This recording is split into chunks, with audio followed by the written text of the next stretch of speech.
Hi, and welcome to the Selling in the Motor Trade podcast in association with CarWow, the online car-changing destination. Together, we share tips and ideas on how to sell more cars, improve your service department, and generally put more profit into your department, dealership, or dealer group. I'm your host, Simon Bowkett, or some of you might already know me as Skippy. Firstly, I just want to say thank you for taking the time to listen to this podcast.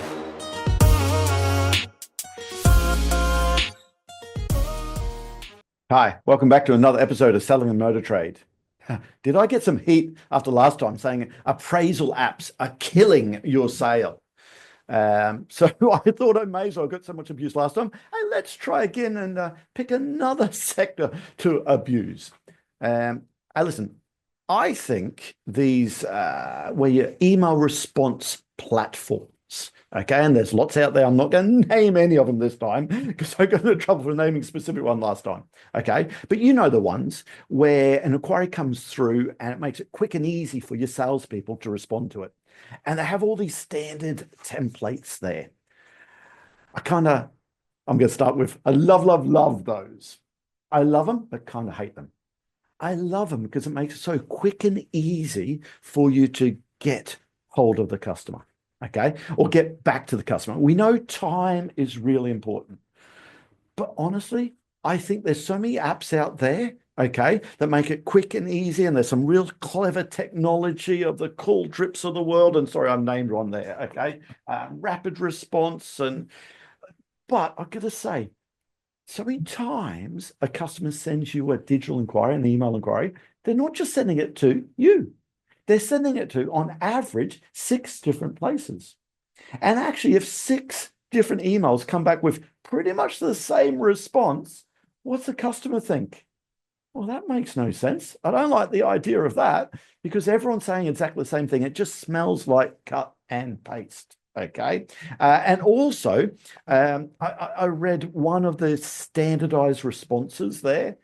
I don't know who had written it, if it come directly from the factory of this dealer group, but we spend lots of time changing it. On your particular app out there, your platform, if you can change those responses, you can personalize it.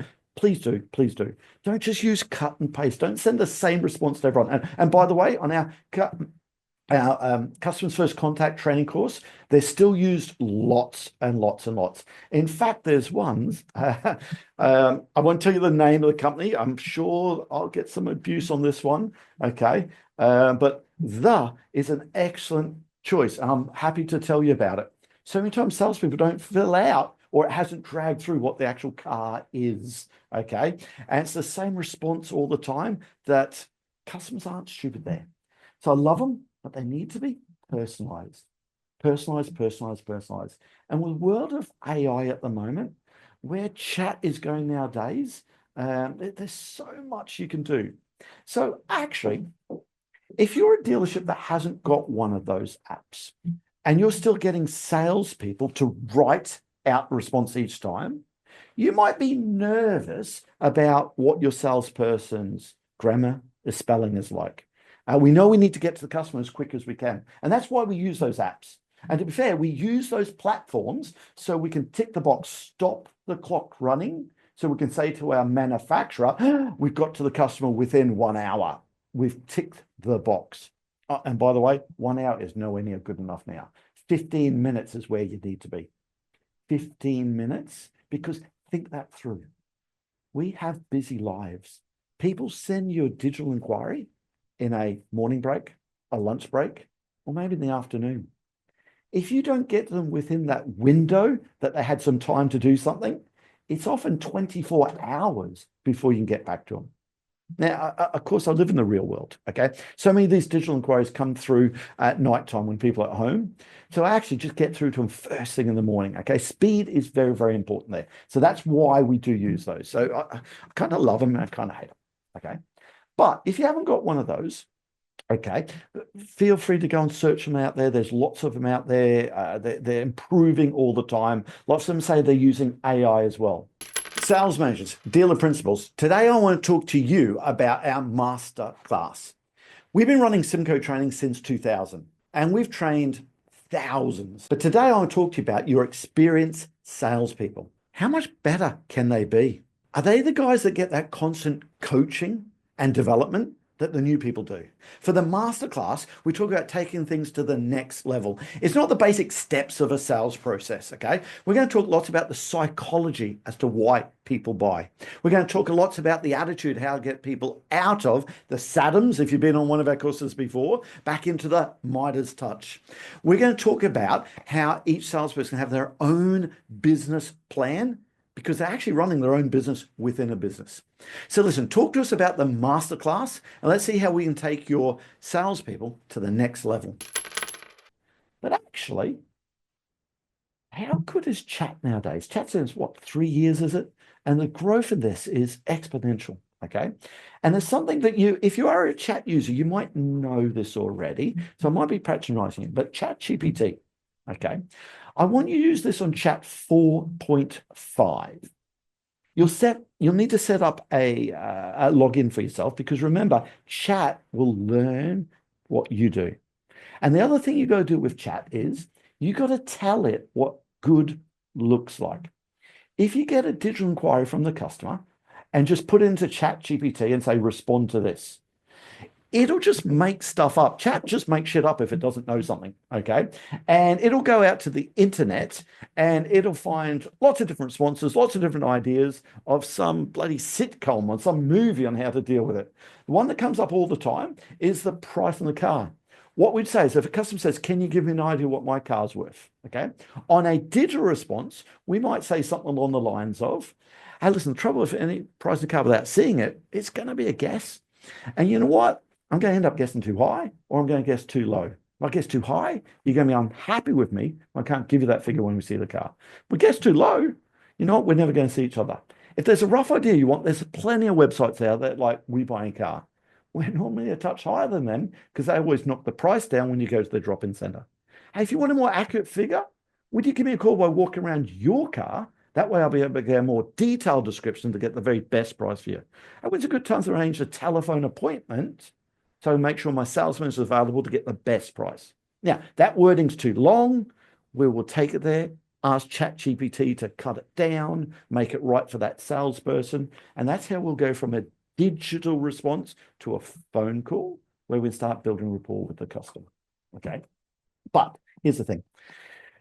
If you just ask chat how to respond to a customer says, can you give me an idea what my car's worth? Chat will make shit up. And ChatGPT will say, yeah, sure, no problem. I'll just need the registration number and the mileage of the car there. And can you give me this? And can you? And that might not be your sales process. So here's how you want to do it. There's only 7 digital inquiries your salespeople need to deal with day in, day out. Okay. What's my car worth? Is the car still available?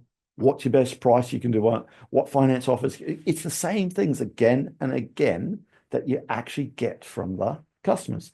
That's why all these other platforms had standardized responses because they could. Okay. But what I want you to do is I want you to write down what you think is good. If you want, drop me an email, direct message me, okay, and say, what are the formats that you guys teach? Okay, now we don't teach just one format. We don't have scripts there, but we do have some formats there on each one of those. And what we do is we tell chat what good looks like. We tell it what good looks like because this is the response that we want it to be around. Now, with that, on our training course, we get our salespeople to make it sound like them. So salesperson says, no, make it less formal. Okay, make it shorter. Okay, make it more formal, make it funny, make it whatever they want there. So it sounds like something they would say. We put that into a document, a simple Word document. And on those 7 different categories that you've got, and I'll just pick the one, what's your best price on that car? Is it available? And what's your best price? We tell it what good looks like on the response, okay? We load it to a document. We upload that to ChatGPT, okay? And I urge you to set yourself up 2 accounts. One account on ChatGPT to play around with it, see what it can do. ask you to, all the fun stuff you've seen already. Write me a song based on the salespeople here in the style of Ed Sheeran. Give me a recipe for all the ingredients that I've had in my house. Give me a road trip around Europe and going through the Bowkett Pass, and it's got to be a 10-day trip. All those things chat's good for doing, okay? But play around with that so you know what it can do. And I tell you what, it is advancing every month so quickly. But then you have your account that you set up for inquiries. And all you're going to do is upload the document. There's a little pink button there that says upload document. It's the plus button, and upload it. So now ChatGPT knows what good looks like. A digital inquiry comes through and someone says, hey, I'm actually looking at a new, Q4. I've actually got my 5 Series. I want a part exchange price on it. Can you actually tell me, is the new Q4, that used Q4 available? And can you give me an idea what my car is worth? What Chat will do is take that email, click into Chat, and just say, respond to this. That's all your salesperson does. Respond to this. It now knows what good looks like. And it's going to come and say, hi, Mr. Bowkett, thank you very much for inquiring on that Q4. That car's in great condition. It's just come in stock, okay? And then whatever you want, it'll say, okay? Hey, listen, trouble with any price without saying it's going to be conservative at best. Would you be able to give me a call while I walk around your car so I can get a more accurate description? So whatever you want it to, it will come back. The grammar will be good, the spelling will be good, and also the process that sticks to your sales process you want your salespeople to do will be good. So where do you get that document from? Firstly, speak to us, okay? And we have what good looks like, but also what works. And we don't make this stuff up. I've had lots of trainers, lots of sales managers say, I like this approach, we like that approach. No, what we do is we see what works in real dealerships. Okay, we work with people who are one of the top salespeople. We've worked with leasing options for many years now, and we know the responses in their leasing world that their top salespeople use. We can see the responses that work, and we use those to create this document of what works well all the time. Once you've got that document, upload it to Chat. And actually, that way, you're going to get the response right. Now, having said that, I'm not knocking these other platforms. You might be a dealership, you might be a sales manager that hasn't got access to one of those platforms there. This is a cheap and cheerful way of doing it. Want of a better word there. Okay, I know these other platforms are doing it, and listen, they're just using OpenAI as the background to do it in most cases, I'm guessing. Okay, so I don't want to get the abuse I got from last time. Okay, I know there's lots of great platforms out there, but actually start using this because get ahead of the curve. Chat AI is not going away. It's there to stay. Okay. We need to work out how to get the best out of it. Make your salespeople more efficient at dealing with these customers. Anyway, I hope that gives you some ideas, some food for thought. If you want a discussion about it, feel free to reach out to us and we'll give you that document if you want of what good looks like. And I'll speak to you next time. That just leaves me to say that all details of this episode and other episodes on the selling in the motor trade can be found on our website, symcotraining.co.uk. Go there to get a copy of our book, Words That Sell Cars. Go there to sign up to a free trial of our Sales Fitness online sales training program. Easiest way to get hold of me is Simon Bowkett through LinkedIn. Thank you.